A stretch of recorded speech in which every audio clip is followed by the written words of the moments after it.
করে আমার প্রীতি ও শুভেচ্ছা নেবেন। আশা করি ভালো আছেন।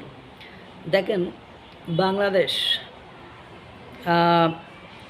ভারতকে হুমকির মধ্যে, থ্রেটের মধ্যে বা একটু উত্তেজনার ভেতরে বা একটু চিন্তার মধ্যে রাখতে পাকিস্তানের আইএসআই বা পাকিস্তানের সাথে দুধবাদ সম্পর্ক করেছে। ভারত বলছে, বাস আধান, তুমি যদি আইএসআই অর্থাৎ পাকিস্তানের সাথে দুধবাদ সম্পর্ক করো, তাহলে আইএসের বাপ তালেবান, তার সাথে আমি দুধভাত সম্পর্ক করব। এখন আফগানিস্তানের তালিবানের সাথে দুধভাত সম্পর্ক করেছে।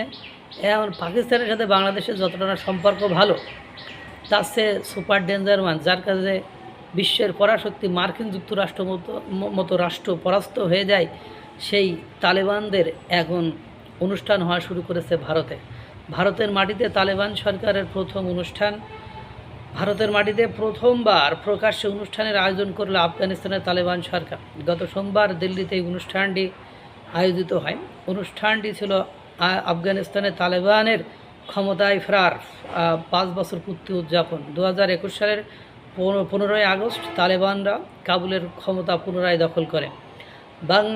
এই অনুষ্ঠান থেকেই ভারতের সঙ্গে সম্পর্ক আরও গভীর করার বার্তা দিল তালেবান সরকার। অনুষ্ঠানের মঞ্চে ছিল ভারত ও তালেবানের পতাকা।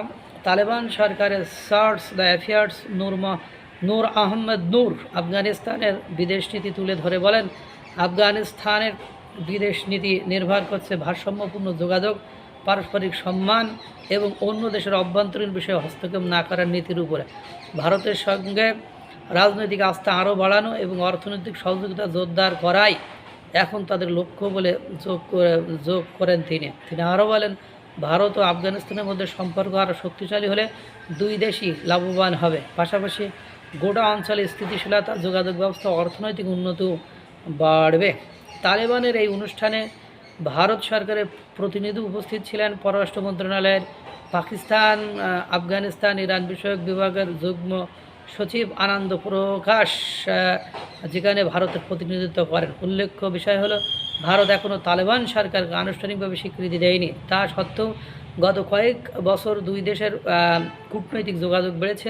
দূতাবাস ও কনসুলেটরগুলোর আগের তুলনায় সক্রিয় হয়েছে। দুই দেশের মধ্যে উচ্চ পর্যায়ের প্রতিনিধিদলের সফরও হয়েছে।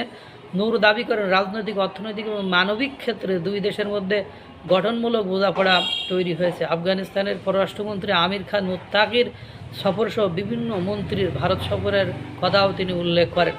এসব সফরে একাধিক বিষয়ে সহযোগিতা বাড়ানোর আলোচনা হয়েছে বলে জানান তিনি। ভারত ও আফগানিস্তানের পুরনো সম্পর্কের কথাও তুলে ধরেন নূর। তার বক্তব্য, কয়েক শতাব্দী ধরে দুই দেশের মধ্যে বাণিজ্য, যাতায়াত এবং সাংস্কৃতিক আদান প্রদান রয়েছে। কাবুল, হেরাত ও কান্দাহারের মতো আফগান শহরে ভারতীয় ব্যবসায়ীরা যাতায়াত করতেন। আবার দিল্লি ও লাহোরের আফগান পণ্ডিত, কবি ও সুফিদের প্রস্তাব পেয়েছে বলে জানান তিনি। ব্রিটিশ ঔপনিবেশিক শাসনের বিরুদ্ধে স্বাধীনতার লড়াইয়ের সময়ও দুই দেশের মধ্যে পারস্পরিক প্রভাব ছিল উল্লেখ করেন নূর। বলেন, এই যৌথ ইতিহাস থেকেই ভবিষ্যতে সম্পর্ক গড়ে তোলার অনুপ্রেরণা নেওয়া যেতে পারে। এছাড়া ভারতের পররাষ্ট্রমন্ত্রী এস জয়শঙ্করেরও প্রশংসা করেন। তিনি আফগানিস্তানের আন্তর্জাতিক অধিকার রক্ষা এবং সম্মান করার বিষয়ে ভারতের অবস্থানের জন্য কৃতজ্ঞতা জানান। তালেবান সরকারের সার্চ দ্য অ্যাফেয়ার্স। কিছু বুঝলেন? হ্যাঁ, তোমরা পাকিস্তান আর বাংলাদেশ মিলে ভারতকে কোণঠাসা করবা। এখন ভারত আফগানিস্তানকে নিয়ে তোমাদেরকে শায়েস্তা করতে, তোমাদেরকে মাখন লাগাইতে কাজ করবে। This is the reality. এর নাম এস জয়শঙ্কর, এর নাম হলো কূটনীতি। মহান সৃষ্টিকর্তা সকলকে সুস্থ রাখুক।